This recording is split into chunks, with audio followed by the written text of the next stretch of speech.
We're happy and excited to welcome you all to the third session of Eastern Circle's discussion series. Today, the discussion series being on Georgia. The discussion series are devoted to explore the past, the present, and the future of the post-Soviet region. And the current episode has been organized by our editorial team, myself, Anastasia Shapochkina, Gabrielle Valli, Eleonore Garnier, Irene Shurpa, Sophie Prantil. Thank you. Our program tonight will start with 15 minutes of editorial content, all focusing on the Caucasus. The history in hindsight will deal with Nagorno-Karabakh War. The personas of the month section will pick the winners and the losers from among the leaders of the region of the three Caucasian countries.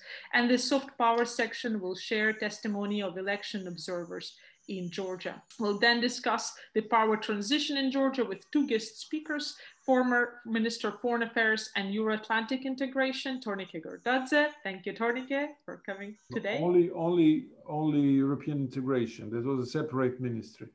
Thank you very much for the precision and apologies. Well, already that's very good. And also the French media correspondent working for several media outlets, Regis Hente, directly from Tbilisi. Welcome, Regis. Good evening. We're going to turn to the history in hindsight with the history of Nagorno-Karabakh conflict. Nagorno-Karabakh is a small territory in Azerbaijan, populated by Armenians since ancient times. It's been part of the Armenian kingdom, the Turkic and Persian empires, and fell to Russia and later became part of the Soviet Union. After the Armenian genocide of 1915, the Armenians had a morbid fear of annihilation, which they linked to the survival on their land, including Nagorno-Karabakh. Yet in 1923, under the pressure of the Kemal Turkey, a Soviet ally, and to secure the loyalty of Baku, Moscow made Nagorno-Karabakh part of Azerbaijan Socialist Republic. Ethnic tensions resurfaced during Perestroika, when in February 1988, Nagorno-Karabakh voted to join Armenia. Azerbaijan reacted with military force, and a confrontation resulted in 100,000 of Azeri refugees from Armenia and 300,000 Armenian refugees from Azerbaijan. Nagorno-Karabakh became the first ethnic conflict to light up at the sunset of the Soviet Empire. After the fall of the Soviet Union, the territory is disputed between Azerbaijan, which controls it de jure, and Armenia, which holds a de facto control. In November 1991, Nagorno-Karabakh declared its independence from Azerbaijan, which was immediately abolished by Baku, leading to a bloody war starting in January 1992. 2 years of conflict resulted in 1994 ceasefire, securing Armenian control over Karabakh and several Azerbaijan provinces surrounding the territory. Neither Baku nor Yerevan allowed Russian troops to serve as peacekeepers in the region. Only an agreement between the two countries at war guaranteed peace without a peace treaty. New military skirmishes at the Armenian-Azeri border restarted in 2016, growing into a military conflict by September this year. After over a month, the result is 4,000 dead, 8,000 wounded, and tens of thousands of refugees. A ceasefire signed on November 10th by Armenia, Azerbaijan, and Russia declared the end of hostilities, introducing 2,000 Russian peacekeepers on the ground and allowing Azerbaijan to retake control over 3 Azeri regions surrounding Nagorno-Karabakh. It ordered Armenia to build a new road to Nagorno-Karabakh through the Lakhchin region and allowed Azerbaijan to build a new road connecting Baku and Nakhchivan, an Azeri territory located at the southwest border of Armenia. Just like in 1994, no peace treaty was signed, leaving the door open to future hostilities. In Azerbaijan, the ceasefire agreement was hailed as a national victory. In Armenia, it provoked mass protests and demands for the resignation of Armenia's Prime Minister Nikol Pashinyan. Both sides vouched to continue fighting. The conflict highlighted the role of Turkey as a new regional leader in the Caucasus at the expense of Russia, ever ready to defend its interests with military force. This calls to two conclusions. First is the apparent irrelevance of Europe and the US in the region. In sharp contrast to 1994, the Minsk Group, Russia, France, and the US, which brokered the ceasefire back then, was sent to the back row of history. The US $5 million aid looks pitiful against the backdrop of 2,000 Russian military boots on the ground. The EU, the OSCE, the UN Security Council are irrelevant to the events. Nagorno-Karabakh this fall is symptomatic of a larger phenomenon in the region. Since the Russia-Georgian War of 2008, of how European liberalism, with its Eastern neighborhood policy and association agreements, is powerless in the face of realist determination by regional powers to keep control of and to expand their spheres of influence. We will remain in the caucus for our Personas of the Month section, proposing to you a look at current events through the personalities who gained or lost points during the latest regional events. Our first loser of the month is Prime Minister of Georgia, Georgy Kakaria. After a short career in the private sector in Russia, Kakaria, who had left Georgia in the 1990s, came back to his birth country in 2013 to join Bidzina Ivanishvili's newly established Georgian Dream government. He first held the position of business ombudsman and rapidly climbed the ladder to become Minister of Economy in 2016, a position under which he strengthened the economic ties of Georgia with China and India and developed Georgia's international tourism. He was rapidly promoted to the head of the Ministry of Interior in 2017, a mandate during which he became particularly controversial, dragging down with him the popularity of the Georgian Dream. In May 2018, he led a large-scale raid against Tbilisi's club scene, provoking a broad wave of protest among the youth. 1 year later, the violent repression of the anti-Russian occupation protests of June 2019 sparked a larger wave of protest calling for his resignation. To everyone's surprise, Kakaria was instead promoted to the position of Prime Minister a few months later. This controversial promotion can be understood from the situation of Georgian Dream Party at the time. While losing popular support, the political party was also losing several members of parliament who had put down their party card. As loyal party members became a rare commodity, Bidzina Ivanishvili opted to keep Kakaria close to him. To help the medicine go down, Ivanishvili promised the opposition a change to a full proportional system for the 2020 elections. During the first half of 2020, Kakaria gained an unexpected popularity thanks to the effective management of the pandemic under his authority, to the benefit of the Georgian Dream as a whole. But the current allegations of fraud in these elections, together with the explosive second wave of COVID, are announcing a new slope downhill in Kakaria's popularity roller coaster. Rumors of the nomination of Teya Tzolkiani, current Minister of Justice, to replace him are now spreading in the local media. Political rumors in Georgia are often prophetic, as political parties often use them to test the public opinion before implementing new strategies.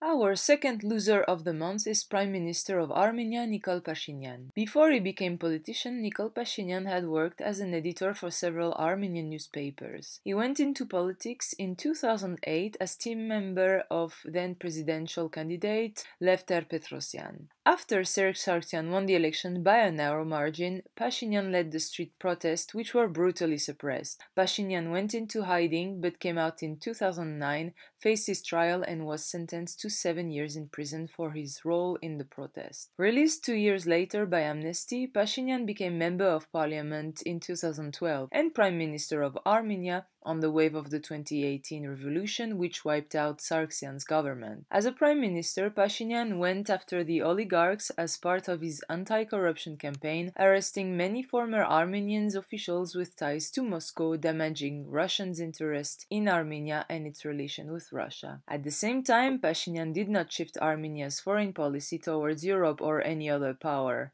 A break from Moscow without a powerful alternative ally was a luxury Armenia could not afford. It increases the country's regional isolation while alienating its only ally in the Karabakh War. In the meanwhile, Pashinyan issued a direct provocation to Azerbaijan when he declared that Karabakh is Armenia.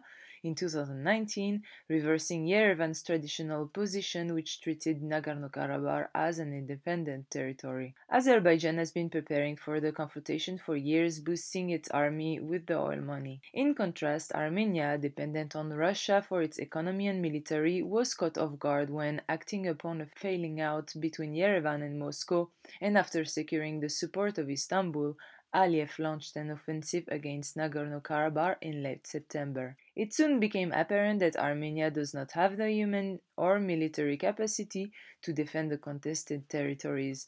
But when Pashinyan requested Russia's help within the CSTO treaty, Moscow refused to intervene. A ceasefire signed only weeks after the call for mobilization was seen even by Pashinyan's supporters as a capitulation to Azerbaijan and a betrayal of the Velvet Revolution. Protests shook Yerevan with calls for Pashinyan's resignation. After a 2-year journey from national prophet to a traitor, Pashinyan's political future looks all but certain. Our winner of the month is the president of Azerbaijan, Ilham Aliyev. The Aliyev family has been ruling Azerbaijan since 1993, beginning with Heydar Aliyev, who came to power with 99% of the vote in snap elections, after the first president of Azerbaijan, Abulfaz Elchibi, had to flee Baku following a military defeat by Armenia in Nagorno-Karabakh war. A former KGB man who rose to power to become first secretary of the Soviet Union's Central Committee, after independence, Heydar Aliyev's new Azerbaijan party promoted pro-Western policies. It focused on building relations with the US and Europe to integrate Azerbaijan in the international markets, particularly the oil market, which brings 50% of the budget revenues. Aliyev made Azerbaijan part of the Western political community through the membership of the OSCE and the Council of Europe and cooperation with NATO in Kosovo, Iraq, and Afghanistan. At the same time, he maintained friendly relations with Moscow, as Azerbaijan became a non-alignment country, neither seeking to become part of the West nor of Russia. Oil production fueled the country's economy, and unlike most of their counterparts across the post-Soviet space, the Aliyevs poured the profits into Azerbaijan, attracted foreign direct investment, and grew the country's GDP to $48 billion in 2019, near 10 times the size it was 30 years before. Thus, Soviet nostalgia with Russia as center of attraction is not a feature of Azerbaijan's domestic or foreign policy. Following the death of Heydar Aliyev in 2003, his son Ilham took over and continues to rule today. Azerbaijan's poor democracy and human rights record is outweighed in the eyes of the West with the country's strategic importance as oil and natural gas supplier to Europe. The Trans-Adriatic Pipeline is part of this southern gas corridor, connecting Azerbaijan's gas resources to Italy. Aliyev has also cultivated Azerbaijan's positive image abroad through cultural diplomacy, investing in UNESCO projects. The victory in the recent insurgents of the Nagorno-Karabakh further improved Aliyev's political score at home.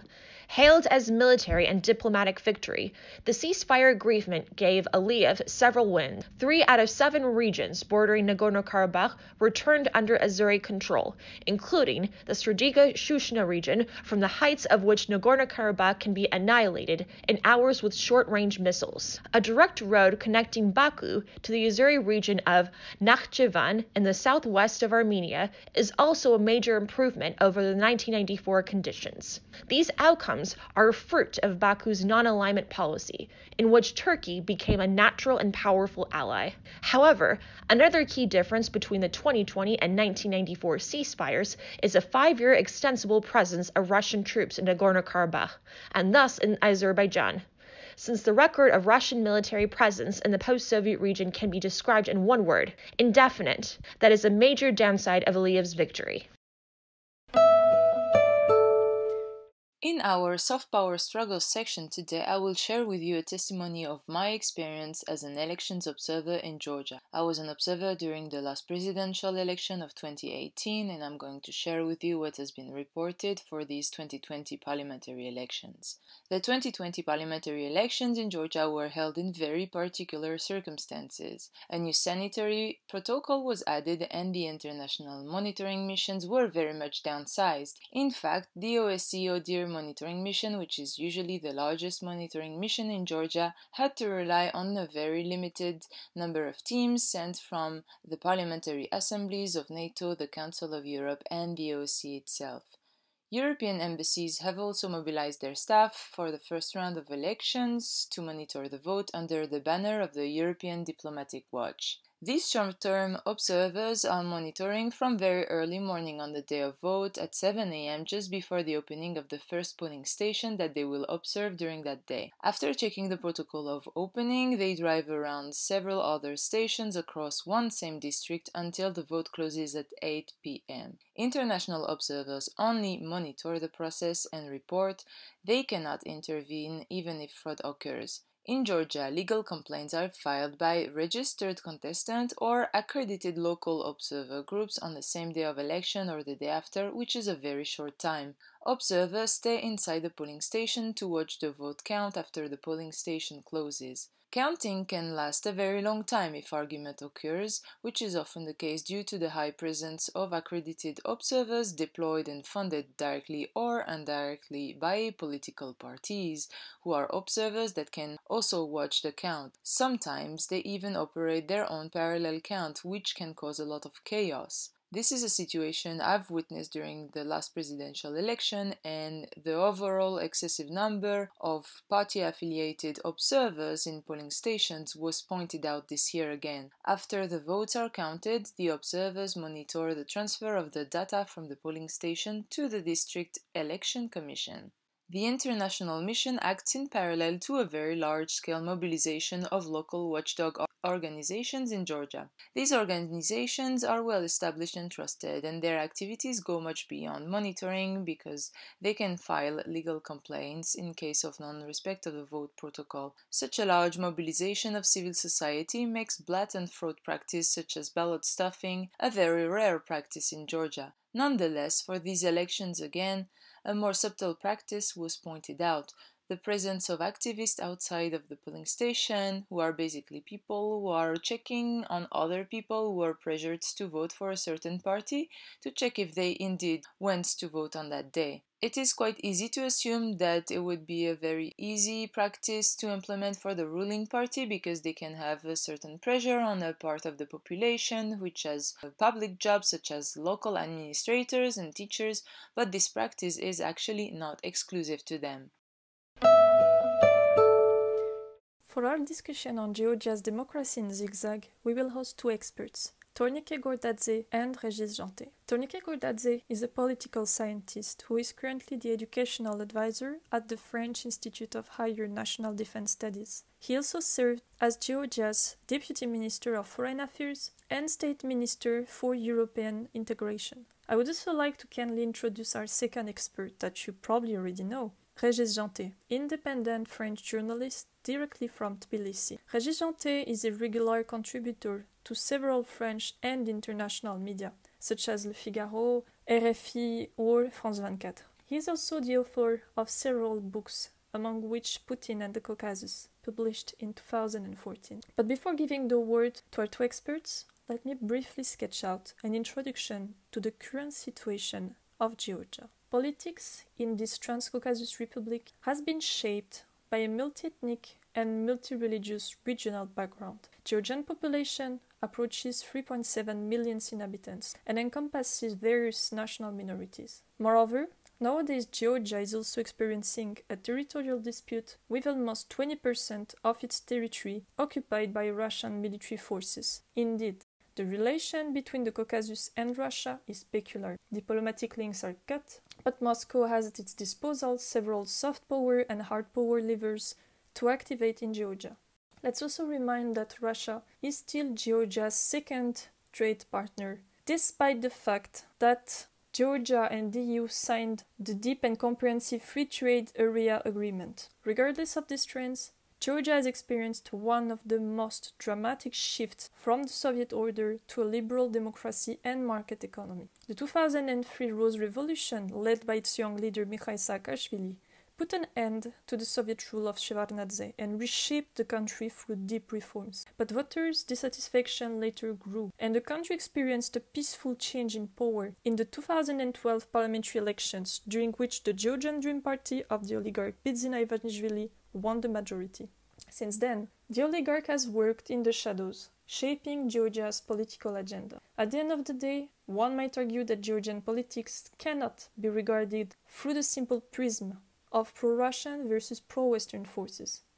Indeed, the 2020 parliamentary elections, tainted by fraud and whose results were refused by the opposition parties, prove that the development of democracy in Georgia has not been from chaos to stability, but still faces turbulence.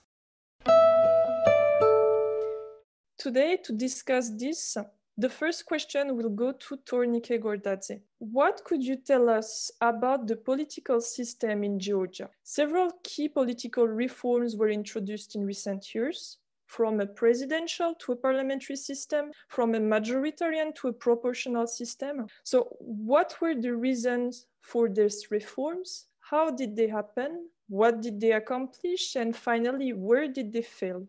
Okay, thank you for your question. So if I understand well, you are asking about the current reforms of electoral law and also the shift from the presidential to parliamentary. So let's start with this one. The decision to shift from the presidential model to the parliamentarian model was decided under the previous president of Georgia, Mikheil Saakashvili. It was the object of the reform, constitutional reform that was adopted in 2010. At this time, there were several allegations and speculations that the president of Georgia this time maybe thought that that was the way to remain in power, because he was ending his second mandate as a president of the country. In fact, what happened is that in 2012, in the 1st of October 2012, the ruling party, the UNM, United National Movement of Mikheil Saakashvili, lost the elections, and the party, the electoral bloc of the billionaire Bidzina Ivanishvili won the elections. So that was the year in 2012 when the change has happened, and Georgia became the parliamentary republic. Then the president of the country still had 1 year in office, but from the very beginning, the new ruling party, Georgian Dream, decided to, at the beginning, they were against the cohabitation, this French word that was often used in Georgia. They decided to take all the leverages of power, including they were reversing power also in local, in city councils, etc. So threatening the people from the majority to either to leave or to change political affiliation. And then they also they adopted several laws that reduced the power of the president even to a lesser extent. So the president became very insignificant. And from let's say from 2013, the 100% of the power was in the hands of the Georgian Dream. The major objective of moving from the presidential to the parliamentary model was that it was considered as more democratic. At least the official argument was that yes, we had like 25 years of the presidential model, and now for the consolidation of the democracy, we need to move to the parliamentarian model. At the same time, the electoral law was the same. So it was a mixed model of majoritarian and proportional system. Georgia's parliament has 150 members, 75 members, approximately, so 77 members were elected by the majoritarian system, the proportional system, the party lists, and 73 were elected by a majoritarian system. So the country was divided in 73 districts when the winner is elected as a member of parliament. It's the individual candidates are elected and they become the parliament members. At the end of the years 2010, there was a public support to move to a proportional system. It was also a pressure that was coming from the West, and this pressure reached its culmination when in 2019 there were huge rallies against the Russian occupation that started when the ruling party invited a Russian MP from the Communist Party, who strangely belongs also to Inter-Parliamentary Organization of Orthodox peoples. So there was this the meeting of this Inter-Parliamentary Assembly of Orthodox countries or Orthodox nations in Tbilisi, and this Russian MP, who was very active in the past supporting the occupation of Abkhazia and South Ossetia, came to Tbilisi and occupied the chair of the president of the parliament. So that was the event that provoked protests, and these protests were heavily repressed, and there was a political crisis in the country, and people were asking. So most of these rallies were organized by civil society, not by the political parties, and one of the there were several demands from these protesters, and one of them was to the fully proportional system. So another wave of the rallies started at this moment, and in parallel there were negotiations with under the aegis of the embassies of the European Union representation in Georgia and American embassy, and at the end there was a kind of compromise that was reached, and the proportion of the proportional system moved. So the system became mostly proportional, not entirely proportional, but now only 30 MPs out of 150 are elected by the majoritarian system. So these majoritarian districts became bigger.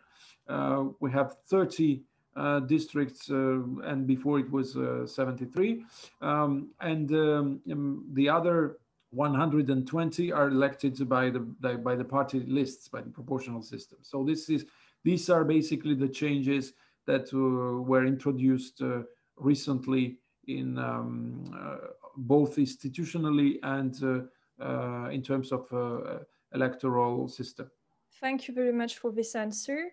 And well, it precisely leads us to the second question, which is going to be for Régis Janté. So Tornike Gordadze mentioned the importance of Bidzina Ivanishvili. I guess this is a pretty good way to start talking about the forces behind Georgia's two main political parties. So what are they? What are the interests at stakes? Another question which might be interesting is to try to understand what could be the electoral basis of the Georgian Dream Party and the United National Movement.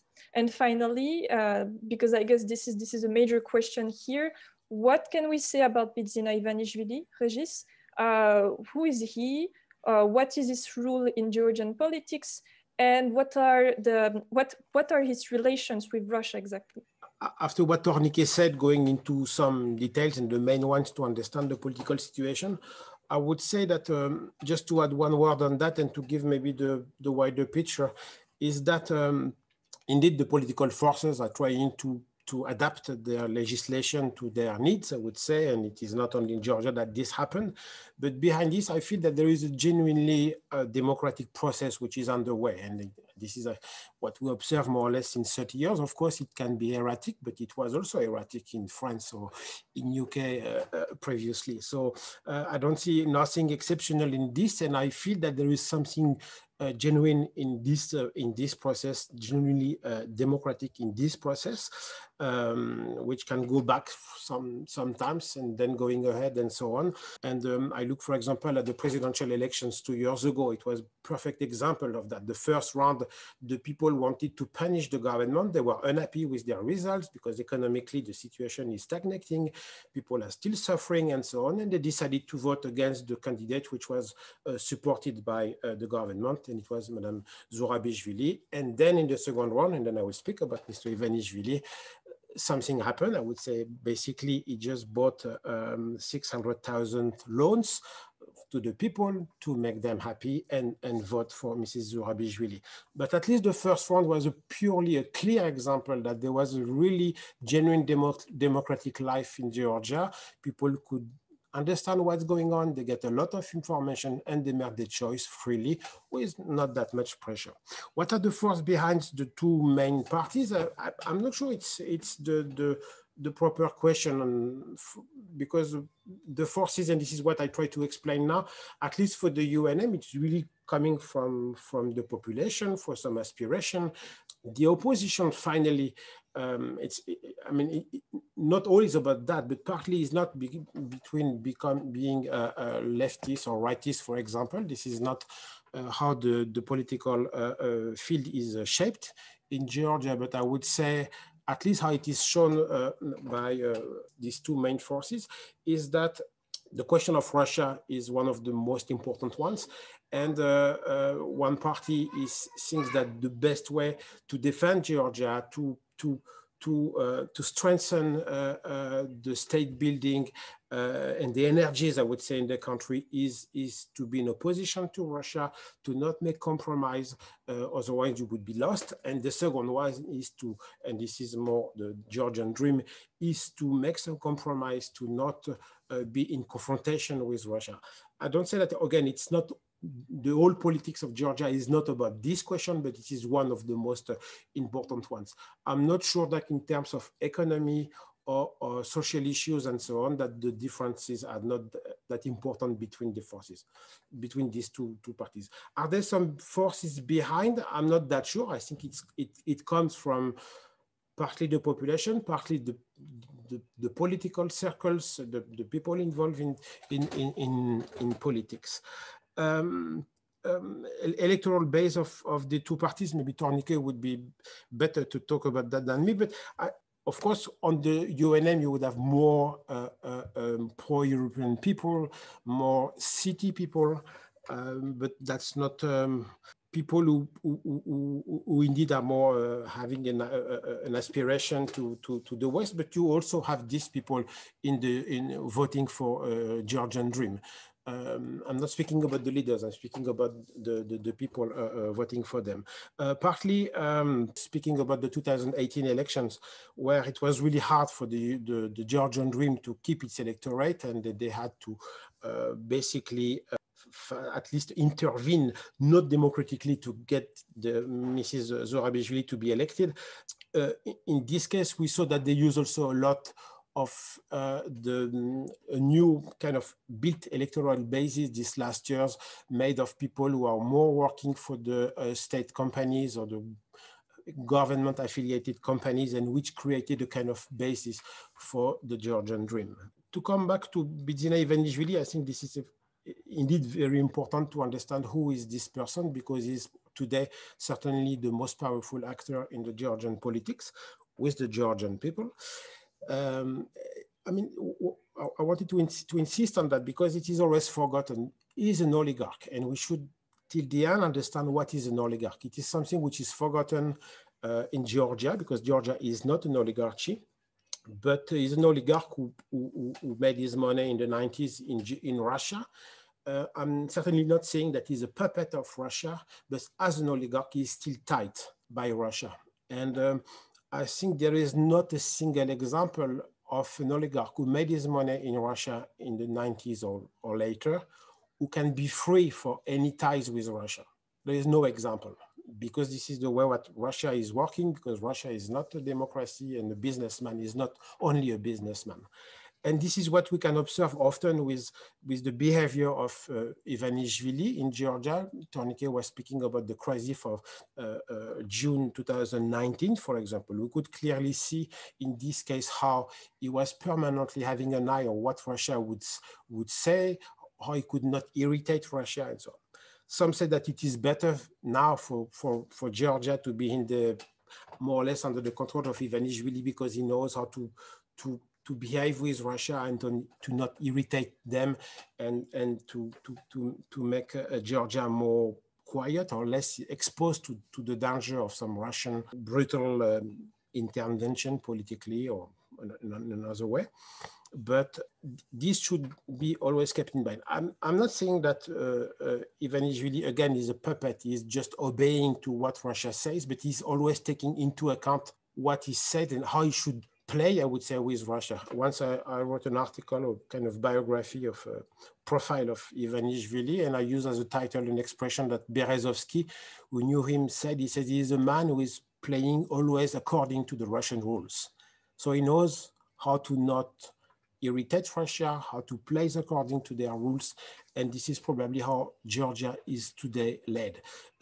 One of the, and I will stop, a little example that I can take is, as an oligarch, he knows that he has to give Russia, who wants to have its say in Georgia, who has to have some levers, so to leverage. One of them, and we had some evidences a few weeks ago, is that, for example, he allowed the pro-Russian party to be fully an actor of the Georgian politics. Of course, their name is the Alliance of Patriots, but we don't know from which country they are patriots. And we had the evidences which were released a few weeks ago by the Centre Dossier from Khodorkovsky, showing how they were paid, they get some money to implement some project and to let's say, promote some Russian ideas in this campaign that just happened. The cost was something what $1.5 million that were given for them to do some things. This party at the beginning was not existing 7 years ago. It became, they had 6 members in the parliament after the 2016 election, and it was clearly created by Ivanishvili. So it shows how this can work in the Georgian politics. 2-3 things first about Ivanishvili and then about the Georgian Dream. Regis already described the phenomenon of Ivanishvili. I also don't think he's receiving orders every day from Putin directly, of course. I will tell you 3 small details that will illustrate how the Russian influence has grown in Georgia. Hence, he's in power. First, it happened even before. So Ivanishvili was in Georgia already at the beginning of the years 2000, and he was at the beginning supporting Saakashvili and his reforms. The conflict between these 2 men started in 2008 during the war between Georgia and Russia. Ivanishvili got terribly scared that he would be punished by Russia, and this is something that is obvious because they started to they started to ignore each other, and Ivanishvili decided not to talk anymore to Saakashvili. He destroyed all the links between them when the war started between Georgia and Russia, because he was extremely afraid that Russians would punish him as someone who helped Saakashvili the years before. Then a few other details. When in 2019, one of the journalists of a private television came and in his show insulted and very rudely insulted Vladimir Putin, but it was again a journalist of a private television. Immediately, it was a night show, like it was around 11 or 12 in midnight. Georgian Ministry of Foreign Affairs issued a statement calling the international community to condemn the journalist, the private TV company journalist. It was a total panic in Georgia that, oh, the Russians will punish us, and so I believe Ivanishvili was scared himself personally. That shows the degree of hysteria or panic that goes on in the minds of the leaders of the Georgian Dream, and not all the pro-Russians in Georgia are voting for not all the pro-Western electorate is voting for the opposition in Georgia, but all the pro-Russians are voting for Georgian Dream. This is maybe one of the things that can help us to understand. Coming to the Georgian Dream, the electorate of this party has no ideology. This is a post-Soviet pro-regime party. So they became the members of the Socialist International, but at the same time, economically speaking, the ministers, economy ministers of this from the Georgian Dream, previous economy ministers, said that they were right-wing. They had right-wing vision of the economy. And the leader of the Socialist Party can, I don't know, if a Russian oligarch billionaire can be decently represents the interests of the workers. Georgian Dream has three types of electorate. First is people who just despise and hate the former president of Georgia, Saakashvili, and all the opposition that is linked to Saakashvili, or even those who now criticize Saakashvili but were in power with him from 2004 to 2012. So these are people who personally suffered maybe during these years of Saakashvili reforms. They lost their jobs. Some of them were arrested. Some of them left the country, etc. And Georgia is a small country, so when you do these very sharp reforms and very painful reforms, you have many people who are unhappy with that, and the family members, it represent a significant part of the population. Second, 1/3 of the potential Georgian Dream electorate are the people who work in bureaucracy or in public enterprises, and the number of this public resource has really grown since 2012. Now, when you go in public administrations, in the city administrations, local administrations, you have much more people who are working there, and it's just a clientele of the Georgian Dream, and they have lots of possibilities to influence their vote, to check how they voted. I will not go deeper into details. If you need, I can describe it later. And the third part of people who are voting for Georgian Dream are just the people who are not directly engaged in it. They don't work for the state, but in the period, the electoral period, they are just bought. So they receive some financial help, some food. Sometimes it goes they receive cash the day before the voting or the day of the vote. So because the Georgian Dream has, according to all the independent organizations that were checking the elections, they officially they spent many times, I don't have the exact figures, but they spent much more money than all the other parties together. And during the presidential elections 2018, Georgian Dream has spent 9 times more money than the person who came the second in the election. So they have the comparison between the resources this party has and all the other parties has are really impossible. So there's a very huge difference between the Georgian Dream and the rest of the political spectrum in Georgia. And well, actually, this is still a question for you, Mr. Gordadze. I would like to ask you if you could go back to your experience as an insider in the government and to tell us a little bit more about the political transition and the reforms from the 2003 political change. So what can you tell us from your experience about the actors, but maybe also about some mistakes that could have been made and that have led to the change in power for the Georgian Dream? What could you tell us about this moment in your life? So, by the way, today is the anniversary of the Rose Revolution in Georgia. It happened exactly 17 years ago, 23rd of November in 2003. It is significant that when I'm not in Georgia, but when I was checking my Facebook, I was scrolling my Facebook wall, and all the people who were celebrating were the people from the opposition. And the current government is really not really at ease with this event in Georgia's recent history. It's a public holiday, not because of the Rose Revolution, because it's also the day of St. George, which is the main Christian patron of Georgia. So the fact that the current government is considering this event as something that they are very uncomfortable with, it's also very significant.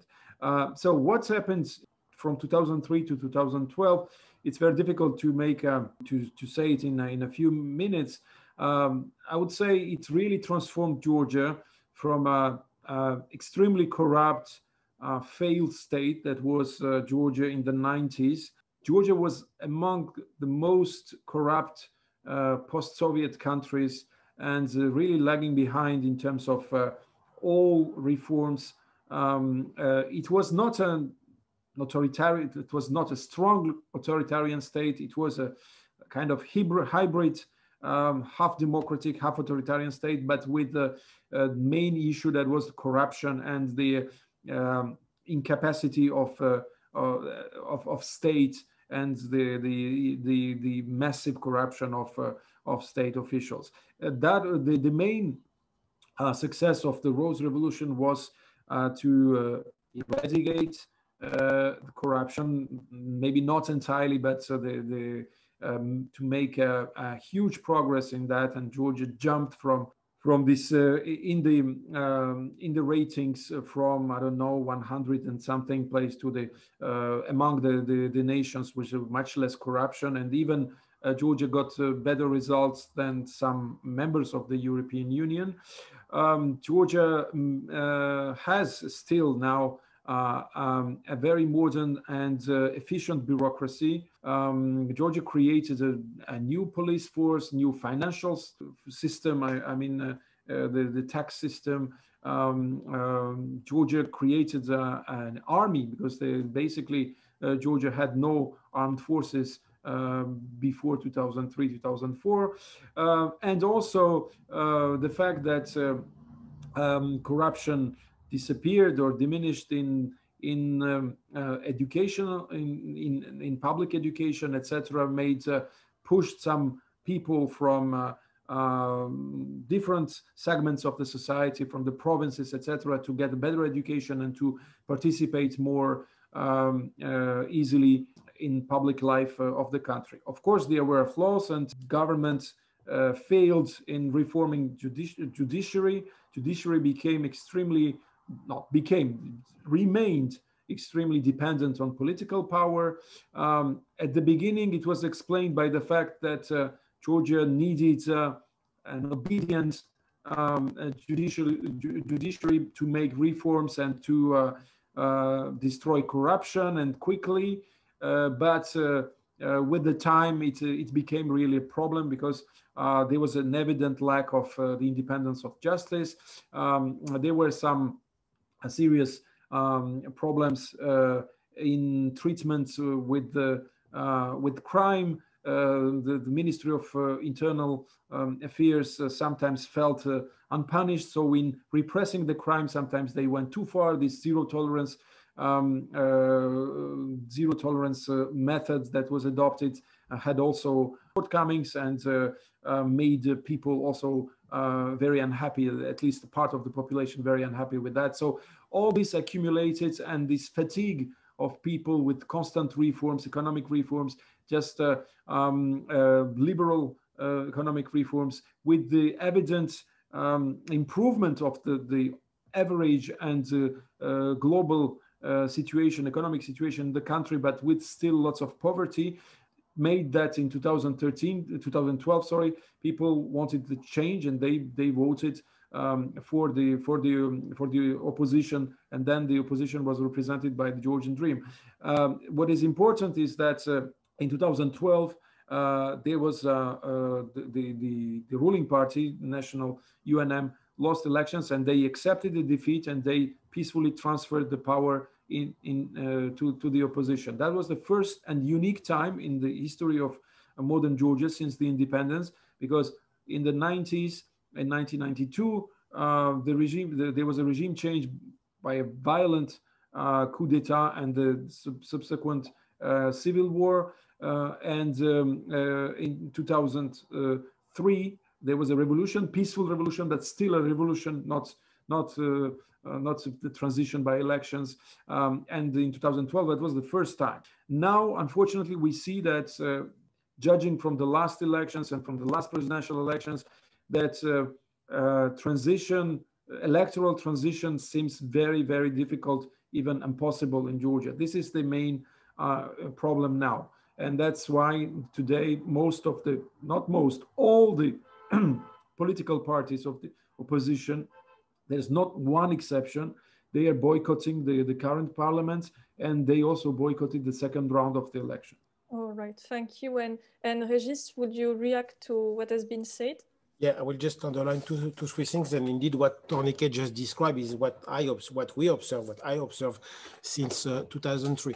For I don't know who exactly are the people which are listening to us tonight, but as I know, a lot of you will work in the international organization or in the governments of the region or other regions. What I would underline is that indeed the reform which were made after 2003 remained implemented even under this government mostly. And it shows how like when deep and serious reforms are made, especially in terms of fight against corruption, building the state, and so on, these reforms stand and became something that you can't just push aside now. So it's very deep and very important. Where the previous government, the Saakashvili government, failed, and Tornike just mentioned it, for example, in terms of the independence of justice, this is where it is still failing. And by the way, the former authorities are now victims of this. And Saakashvili said it recently, a few months ago. So that's very important for the experience, what these reforms means. And this is really important because not only for Georgia, but I think it's a kind of model for all the region. I know, for example, that a few years ago, Belarus opened an embassy in Tbilisi, and one of the 2-3 reasons were also that they wanted to observe this, at least to deliver to their country some of the reforms, for example, the e-procurement reforms and so on, to fight against corruption. So the Georgian example in this regard is important, and this is not by chance that a lot of the former officials, I'm not speaking about the ministers, but often the vice ministers and so on, became consultants, and now they are working everywhere from Uzbekistan, Indonesia, Albania, Ukraine, and so on. And their experience is very valued for that. And indeed, the defeat of UNM in 2012, which was accepted, certainly because the results were obvious, but still was accepted, was really an example for the whole region and played an important role. Thank you very much. And we'll follow up with another question for you, which is related now to the current situation and more precisely to the effect of the COVID crisis, sanitary crisis. What could you say about the way it has affected the life of people, economics, but maybe also the vote? And what does it tell us? I mean, what the management of the crisis tells us about the way the Georgian Dream is leading the country and about the assessment we could make about those years the Georgian Dream has spent in power.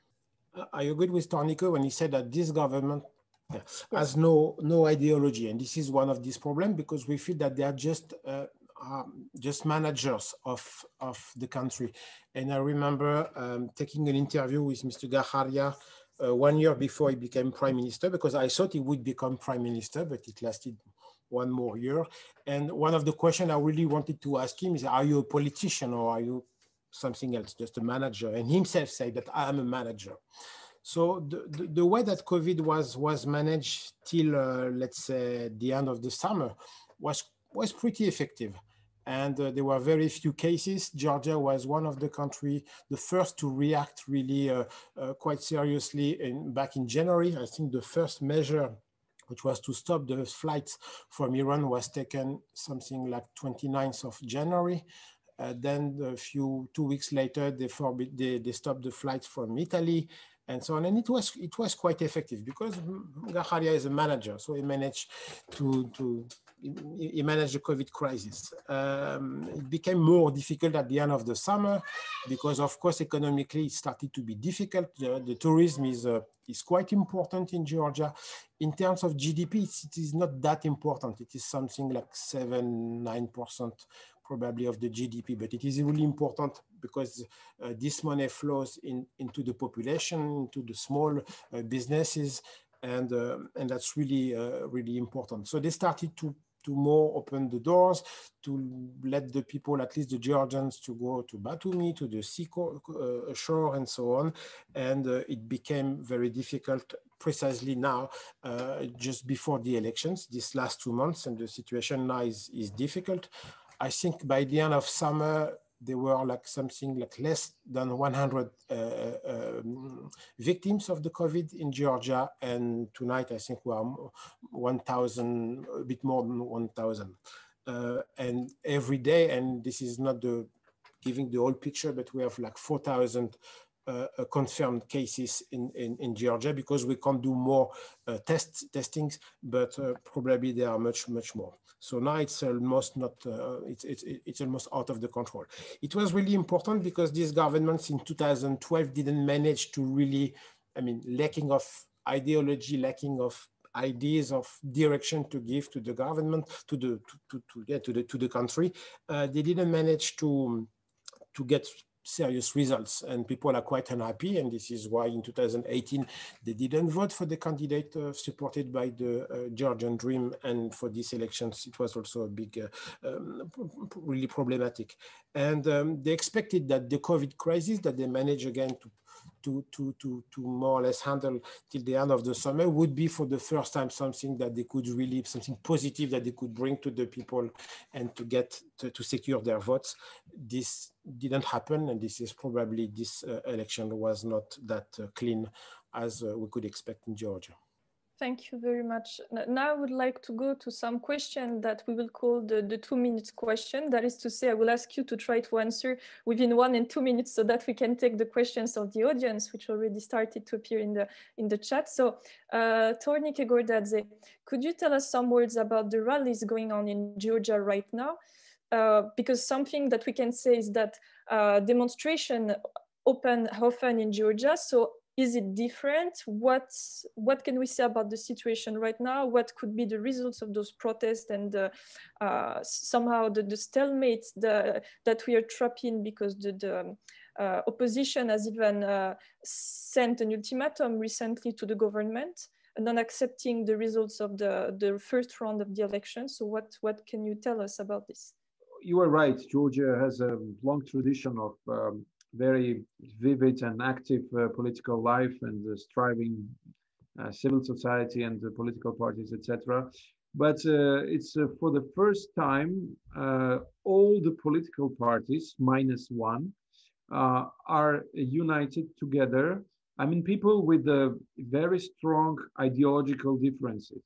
People like Labour Party, which is the most, like, let's say, leftist populist party, and Girchi, which is that's equivalent of Pirate Party, like kind of libertarian, pro marijuana, ultra liberal party. They are all united against the results that were produced by the Georgian Dream.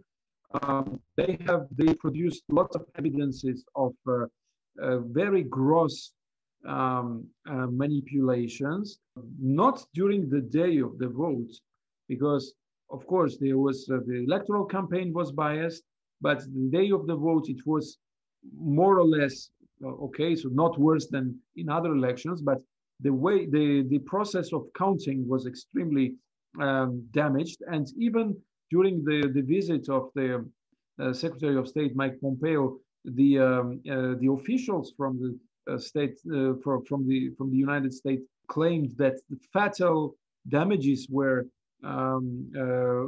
given to the results of the election. So fatal damages, it means really serious problems, because the results were changed according to the evidence provided by the different parties of the opposition. 2/3 of the electoral stations produced the results that are different.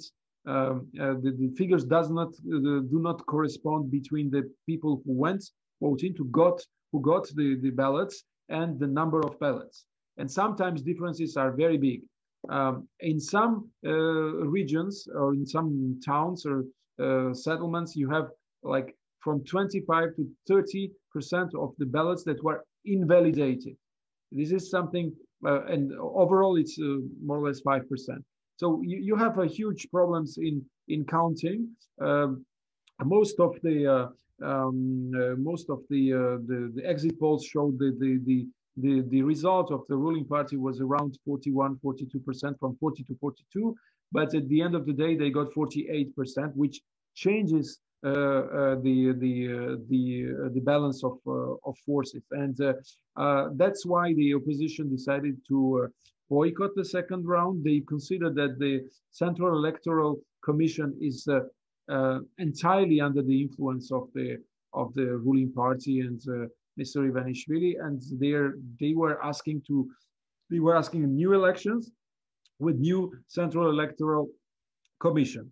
The government refuses, and there were 2 or 3 rounds of meetings already between them, again under the facilitation of the Embassy of the United States and the representation of the European Union. But so far, their positions are very different, and we don't see any move to find a compromise.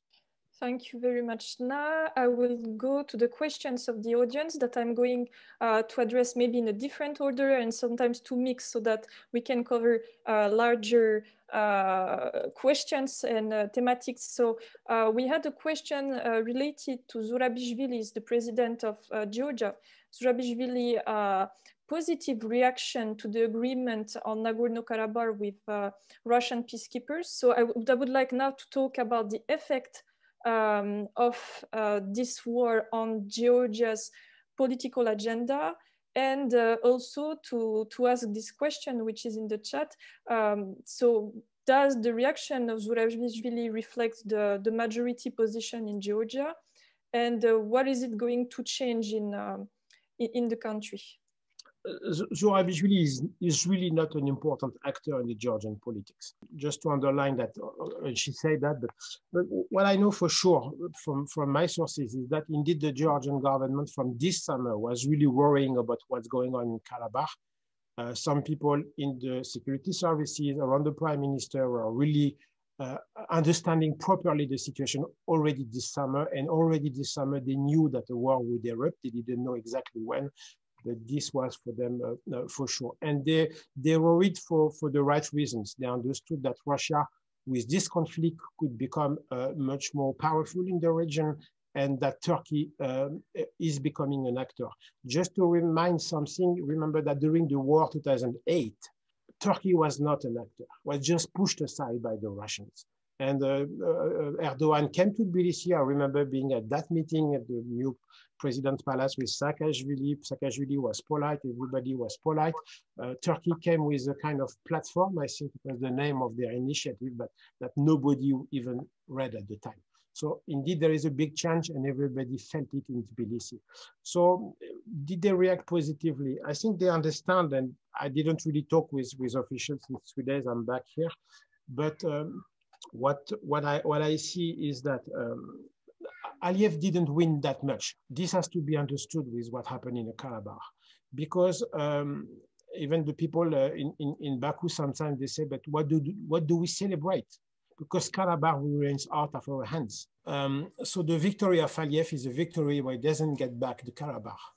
B, and this is maybe at least as important as the first point, for the first time since its independence, Azerbaijan has got 2,000 soldiers on its soil. So this is a very strange victory for Azerbaijan, maybe not for Aliyev, because he did the deal and I guess he got something. What I think he's got something very important, he's got the reassurance from Moscow that his regime would be protected in case of problem. But that's my analysis. So what do Georgia see with this? Of course, it's better to have the peace because we don't know where it could go, and it was a very dangerous situation. But the result of this peace is that Russia is much more involved in the Caucasian affairs, and Turkey became a player. And I know also that in Tbilisi, many people are quite worrying, despite the relations with Armenia are a bit difficult because, for example, the population was more supportive to Azerbaijan than Armenia, and the medias as well these last weeks, because Armenia because Georgia is on the same side than Azerbaijan, it lost its territory, they have some separatism, and some Armenians, it's a bit more complicated, but in the 90s were more supportive to Abkhazians than Georgians. So this is old stories, but which still remain in the minds of the people. But despite this, some people in the Georgian government or bureaucracy understand also that if this democratic Armenia, which appeared after 2018, would disappear, would collapse, if Pashinyan would lose his power, it probably a very bad signal for Georgia and the Georgian government, which remains democratic. The state as such would be under big danger. And I feel, as I know, they are very worrying about that. I would more go on Georgia's reactions and the reaction of Madame Zurabishvili. Of course, she tweeted and she congratulated, including Russia, for the positive role that Russia played in the conflict. So that was something that, I don't know, not a single Georgian politician, even openly pro-Russian politician, would dare to say this. Immediately, there was a reaction of the former US ambassador in Georgia, Mr. Kelly, who tweeted and said that, I don't understand how a president of a country that has 20% occupied by Russia can congratulate Russia for the positive role played in a conflict in the Caucasus. And Georgia didn't forget the role of the Russian peacekeepers, in quotes, peacekeepers, like keeping pieces, not peace, in Abkhazia and in South Ossetia. So Georgia cannot congratulate decently, the decent Georgian politician cannot congratulate Russia and declare hopes that Russia will solve the problems of the South Caucasus. So it was something that, it was not the first time Mrs. Zurabishvili makes huge mistakes in understanding what is really, how the Georgian audience or how Georgian politics work. But okay, and 2 words about the sympathies of Georgians in this conflict. Regis is right. Many Georgians saw what Azerbaijan did, like recovering lost territories by force, as something, and the defeat of the separatism as something positive. But at the same time, when you analyze the nature of the regimes, like in Azerbaijan and in Armenia, most of Georgians, at least those who feel that democracy is important, the West is important, feel really very sorry for Pashinyan, and they support him. They want him to resist and to stay in power in Armenia, and they would not really like to see this old pro-Russian Karabakh, former Karabakh elite to come back and to. So they see in Pashinyan as kind of last chance of some Western influence in Armenia. So they're supporting him more than Karabakh, let's say, as independent or region or something, or the idea of recovering Karabakh to Armenia. That's what I wanted to say. Thank you very much. Now I will try to cover several questions in once, let's say. So I would like to go back to the impact and the strategy of other foreign actors, not only Russia, but also the United States, NATO and the European Union, their impact on Georgia's policies. And I would like to ask a question to Tornike Gordadze. So we have seen recently several steps and declarations, such as the one of NATO General Secretary John Stoltenberg saying that he was encouraging Georgia to continue making full use of all the opportunities for coming closer to NATO and to prepare for membership. We have also seen the visit of the US Secretary of State Mike Pompeo to Georgia, and from this, I guess we can ask several questions. First, what is the relation between Georgia, the US, and NATO? I mean, how much influence do the US have on Georgia? Second, can we indeed expect Georgia to access to the membership action plan to NATO pretty soon? Are people getting fed up with waiting for the EU and NATO, or are people considering that the US influence over Georgia is interfering with national politics? What do people think about that? Okay, very quickly, how much influence of the United States in Georgia? There is still big influence, including in this electoral period. Most of the parties were looking at the American ambassador, someone who would come and would say something, or who would help the process of negotiations to start. America is still very important, but in recent years we saw the growing influence of Russia, and it was authorized by the current government. So economically, Georgia became more dependent on Russia than, let's say, 10 years ago. Russian soft power is very present in Georgia. More and more small organizations are flourishing. Their influence is not very big, but you still they are tolerated by the current government. Their activities are not monitored. The money they receive from Russia is not monitored by the financial authorities, etc. So we see them growing and growing. But the visit of the Secretary Pompeo in Georgia was decided, I think, in after the Americans understood that the peace in Karabakh was reached without any participation of the West, and especially of the United States. So I think in his last diplomatic tourney, Georgia was included just to underline that the US was still present and US was still there, because the visit was very short. It took only a few hours, and the meetings were very short. There was no press conference.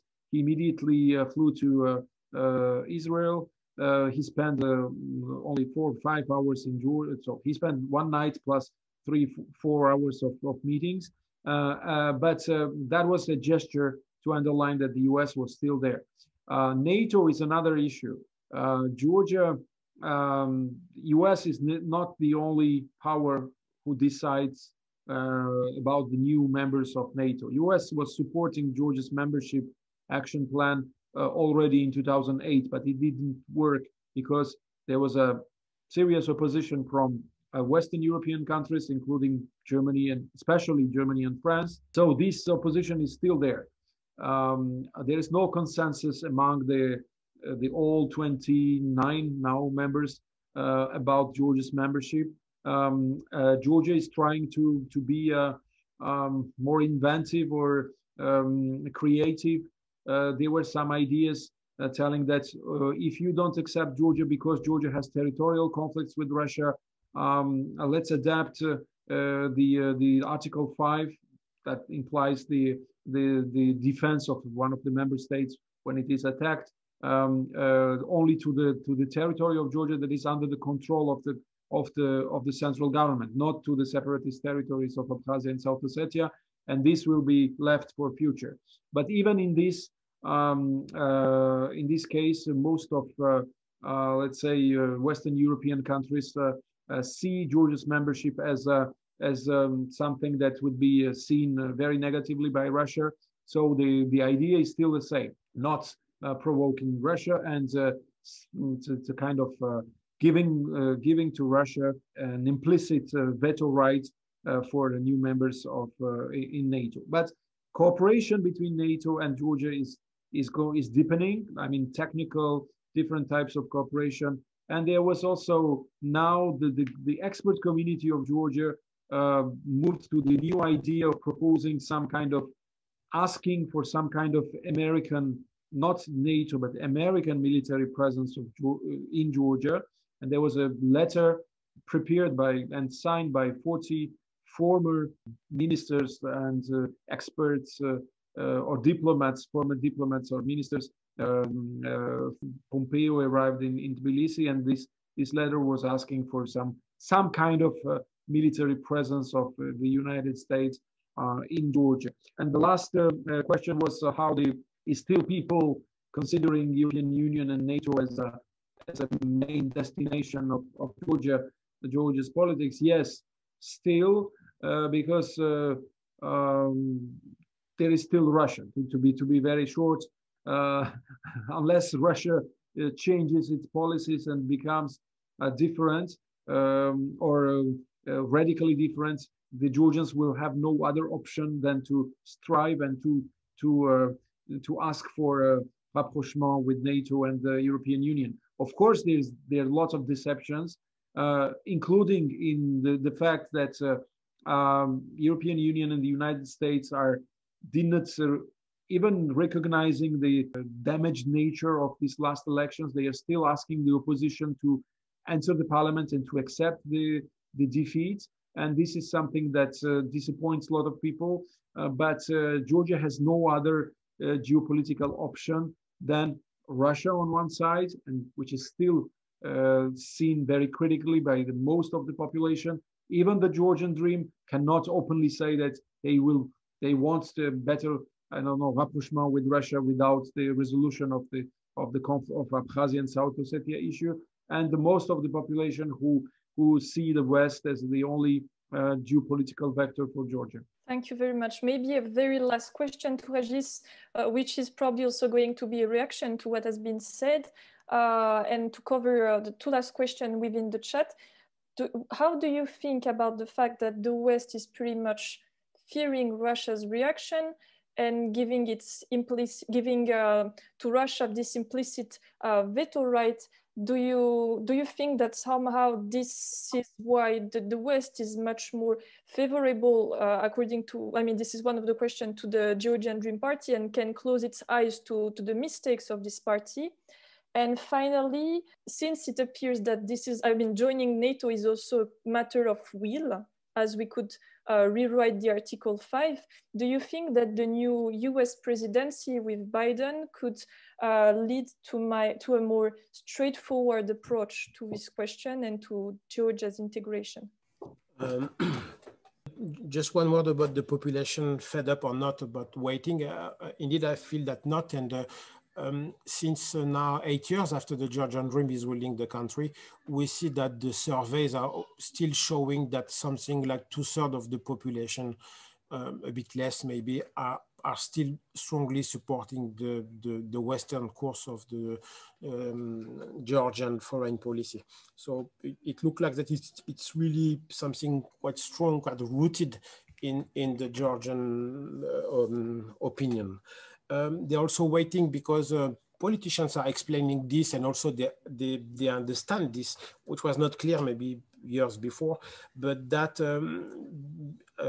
aspiring to become member of EU and NATO is not just to become indeed a member, but it's a way to reform the country.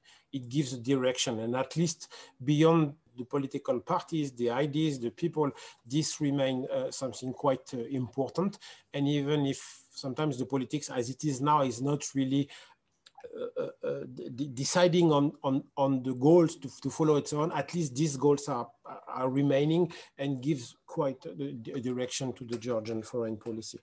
On the West, I'm afraid that indeed, yes, for a lot of Western European countries supporting Georgia, it's quite comfortable to have the Georgian Dream, which is not confronting Russia because especially after 2008, a lot of countries didn't want, and they feel that if Georgia would confront Russia, it would be another headache, and they don't want this.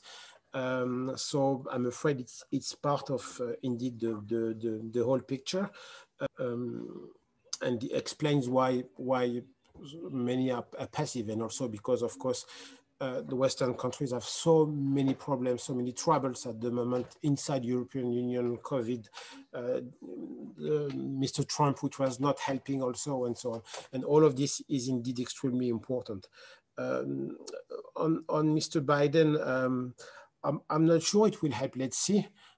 it will certainly more help than under the Trump, because it was, I mean, a resolute isolation of the U.S. But the isolation that Mr. Trump, I mean, which was the policy of Mr. Trump, didn't start with Mr. Trump, and already Mr. Obama I mean, started this kind of policy differently, of course, but still it was already the American policy. And I remember perfectly that day when Mr. Obama was elected, and how the ruling elite, at the time it was Saakashvili's party, understood immediately that his victory would be something would change the situation, and would create a lot of problems for Georgia to defend, because as a small country is not able to fight against Russia alone.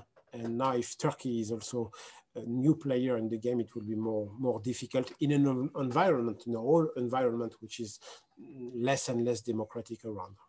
Thank you very much to both of you. Now, maybe I would ask first Tornike Gordadze and then you, Régis Janté, to conclude, and maybe in one sentence to tell us what do you see for the future, what could be the future prospect for Georgia, and I mean, whatever you would like to conclude on. Tornike?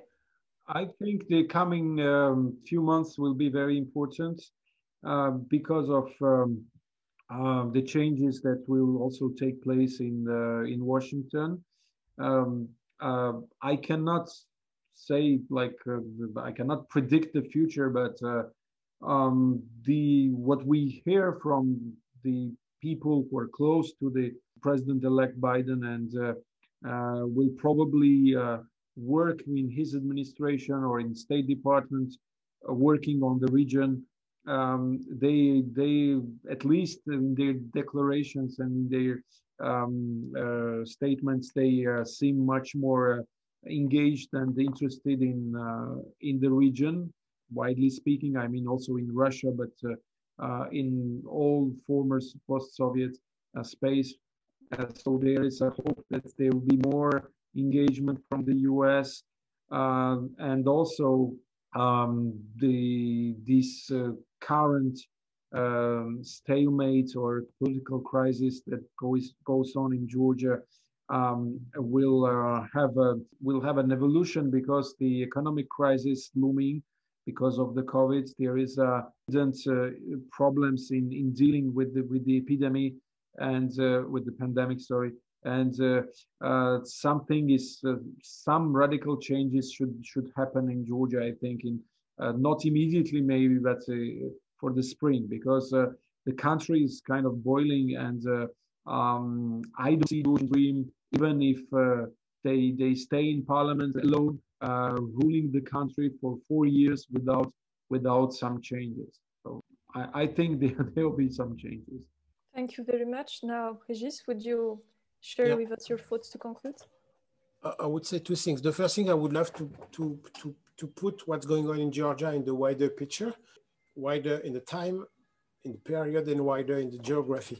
I don't want to sound too much optimistic. It doesn't help, but still, I feel that there is something which happened in the post-Soviet area with the people. I mean, we saw what happened in Georgia 2003, the Rose Revolution, which came from the top, but still it was supported by the people, and nobody regrets that this revolution has been made. Then it was the Ukrainian Revolution. It was the Armenian Revolution in 2018, which was a genuine, I was there for 2 months almost. It was a genuine democratic movement asking to work at least to reduce the poverty, to work against the corruption, and so on. We saw what happened this summer and fall in Belarus. So I feel there is a huge, deep trend in this area, and not only in this area, I guess it's worldwide. And it gives some optimism, but it also shows that there will be probably coming crisis, because also the non-democratic regimes of the region, they will have to adapt to that. They have to react, and they won't probably give up. And this is my second point. I feel the West is too much giving up, because even despite Armenia is a small country, despite Georgia is a small country, that's extremely important to be here, to defend the values, because the values are not only the values of this country. It's not a question of moral. It's a question also of power for the West to defend its model, to defend its way to rule the world. It's quite sad indeed that the West and the Minsk group was not present, and that finally this is Mr. Putin himself who found a solution and stopped the war in the Karabakh, for example. And this is where we could hope, because there is this deep trend in the region, that the West should be more present, should be more there to assist, to help this country to defend their values.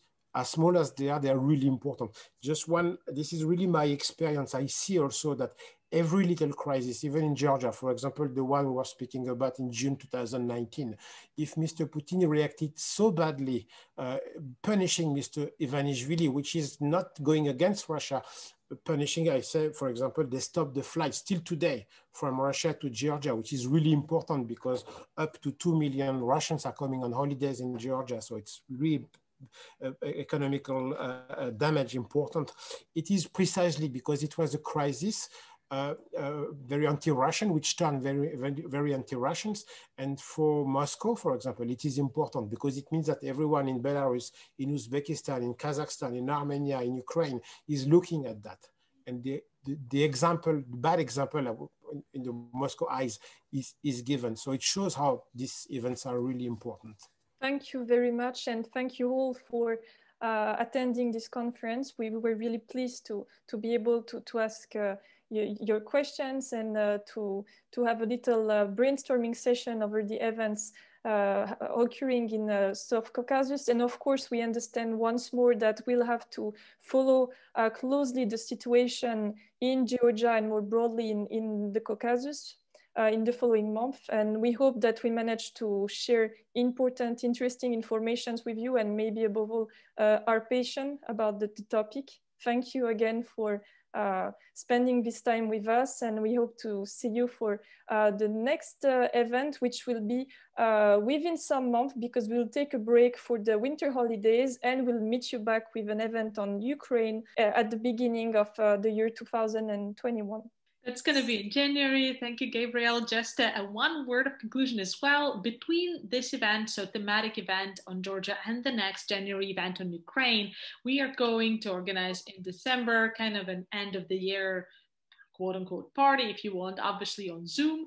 And that's going to be for the members who would like to just meet each other, to get to know each other better, and to basically engage through engaging in an activity. The activity choice is going to be sent to you by email, so please keep your eyes open. And there's going to be a very short, quick survey with just 3 options. Please vote. Based on your vote, we are going to basically then propose either it's going to be a debate or a trivia game or another type of a team game, which would allow us to meet each other in a more kind of unofficial setting.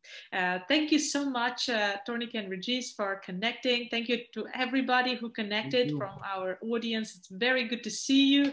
Good to see the faces. I'm just now looking at the gallery, and just want to say to everybody goodbye and thank you very much, and hope to see you at the next meeting. Thank you. Goodbye. Bye-bye.